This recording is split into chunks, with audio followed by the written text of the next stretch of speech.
எல்லாருமே துள்ளாத மனமும் துள்ளும் படம் பார்த்திருப்பீங்க இல்லையா? அதுல ருக்மணிங்கிற கேரக்டர் ஃபர்ஸ்ட் டைம் அந்த ஹீரோவை மீட் பண்றப்போ, அந்த சிச்சுவேஷன்ல வந்து ஹீரோ மேல ஒரு கோபம் ஏற்படுது. அதுக்கப்புறமும் பல வாட்டி அந்த ஹீரோவை மீட் பண்ற அந்த சிச்சுவேஷன் அமைஞ்சதுக்கு அப்புறம், அந்த ஹீரோ மேல ஒரு தவறான எண்ணம் தான் ஏற்படுது. ஆனா லாஸ்ட் கிளைமேக்ஸ்ல அந்த ஹீரோ தான் தன்னை பார்த்துக்கிட்ட குட்டி அப்படின்னு தெரிஞ்சதுக்கு அப்புறம், டக்குனு அந்த ஹீரோ மேல இருந்த அந்த கருத்து மாறி ஒரு அளவுக்கு அதிகமான ஒரு அன்பு ஏற்படுது. இந்த மாதிரிதான் இந்த உறவு சிக்கல் ஏற்பட்டதுக்கு என்ன காரணம் அப்படிங்கறத இந்த வீடியோல நம்ம பார்க்கலாம். இப்பதான் கணவன் மனைவிக்கு இடையில சண்டை வரப்போ எல்லாரும் என்ன சொல்றாங்க தெரியுமா? லவ் இருக்கிற இடத்துலதான் சண்டை வரும் அப்படின்னு சொல்றாங்க. அப்போ கணவன் தன் மனைவியையோ இல்ல மனைவி தன் கணவனையோ அடிச்சுட்டு செத்துட்டாங்க அப்படின்னா அவர்கள் இருவருக்கும் இடையில இருந்த அளவுக்கு அதிகமான அன்பினால் தான் அவர்கள் இருவரும் அடித்துக் கொண்டு செத்து விட்டார்கள் அப்படின்னு சொல்லுவீங்களா என்ன?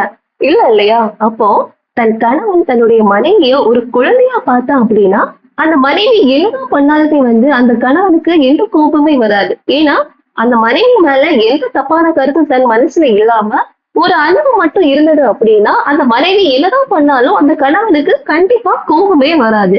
இப்போலாம் நிறைய கணவன்மார்கள் சொல்ற விஷயம் என்னன்னா, எப்ப பார்த்தாலும் என் பொண்டாட்டி நோய் நோய்னு சொல்லிட்டே இருந்தா அப்படின்னு சொல்றாங்க. அவங்க எதனால அப்படி பண்றாங்க தெரியுமா? நீங்க ஆபீஸ் முடிச்சு வந்ததுக்கு அப்புறம் கணவன் தன்னோட உட்கார்ந்து கொஞ்ச நேரமாச்சு பேசணும் அப்படின்னு வந்து மனைவிகள் எதிர்பார்க்கிறாங்க. ஆனா சில கணவன்மார்கள் என்ன பண்றீங்க? ஆபீஸ் முடிச்சு வந்ததும் உங்க வேலையை நீங்க பார்த்துட்டு இன்னும் சில பேர் வந்து திரும்பவும் லேப்டாப்பே வச்சிருந்துட்டு அப்படியே தூங்குறீங்க. அந்த இடத்துல மனைவியோட அந்த எதிர்பார்ப்பு நிராசை ஆகுறதுனால அவளுக்கு அந்த கணவன் மேல ஒரு கோப உணர்ச்சி ஏற்படுது.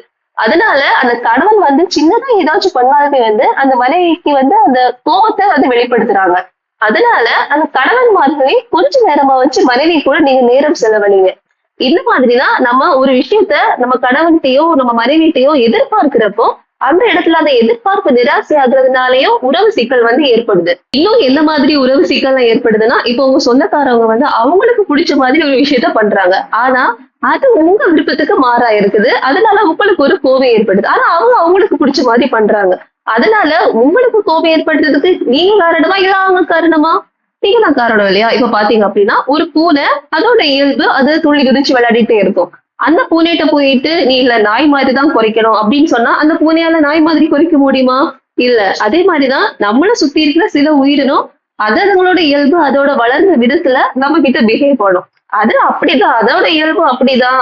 அதுகிட்ட போயிட்டு நம்ம நாய் மாதிரி குறைக்கணும் எதிர்பார்க்க கூடாது அப்படின்னு நீங்க புரிஞ்சுக்கிட்டீங்க அப்படின்னாலே அந்த பூனையால உங்களுக்கு எந்த பாதிப்பு ஏற்படாத மாதிரி உங்களை பாத்துக்க முடியும். இப்ப நீங்க சொல்லலாம், இல்ல அந்த பூனை நான் சும்மா இருந்தாலுமே ஏதாவது டார்ச்சர் பண்ணுது அப்படின்னு நீங்க சொன்னீங்க அப்படின்னா அந்த பூனையோட இயல்பு அப்படிதான். அதை நம்ம வச்சுக்க வேண்டிய இடத்துல வச்சுக்கணும் அப்படின்னு நீங்க புரிஞ்சுக்கிட்டீங்க அப்படின்னா அதனால உங்களுக்கு எந்த கோப உணர்ச்சி ஏற்படாது உங்களை பாத்துக்க முடியும். அப்ப உறவு சிக்கல் ஏற்படுறதுக்கு இதுதான் காரணமா அப்படின்னு நீங்க கேட்டீங்க அப்படின்னா இதுவும் ஒரு முக்கியமான காரணம். இன்னும் நிறைய முக்கியமான காரணங்கள் இருக்கு.